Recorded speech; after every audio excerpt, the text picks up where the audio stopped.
একটা সম্পর্কের শুরুর আগ মুহূর্ত কি অসাধারণ হয়, তাই না? কত মনোযোগ নিয়ে কথার সংখ্যা বাড়াতে থাকে দুজন মানুষ।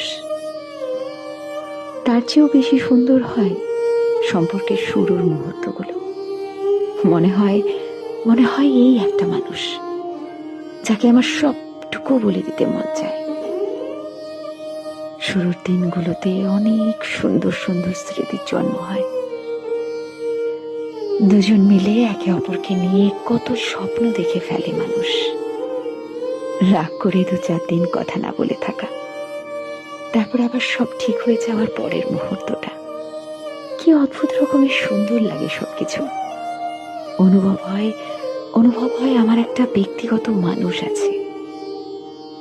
তারপর যখন সম্পর্কের বয়স বাড়ে, হঠাৎ কিভাবে যেন সবকিছু এলোমেলো হয়ে যায়। কোনো একজনের কথা ফুরিয়ে যায়, ধীরে ধীরে কথা কম, অজুহাত বাড়তে থাকে। তারপর শুরু হয়ে যায় কথার আঘাতের পর্ব। আচমকা যেন হঠাৎ করে শুরুর দিনগুলো হারিয়ে যায়।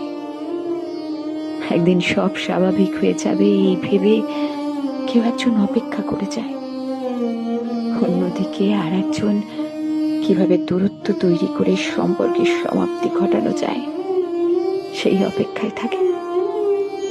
আর এই শেষ সময়ে কোনো একজনের জীবন পুরোপুরি বিষাদময় হয়ে যায়। মানুষগুলো কি অদ্ভুত, কাছে আসার জন্য কত বাহানা, কত অনুরোধ। তারপর যখন কাছে আসার অনুমতি পায়, তাদের আগ্রহ কমে যায়। একটা সময়ের পর দূরে যাওয়ার জন্য ছটফট করতে থাকে। কি ভয়ঙ্কর ব্যাপার!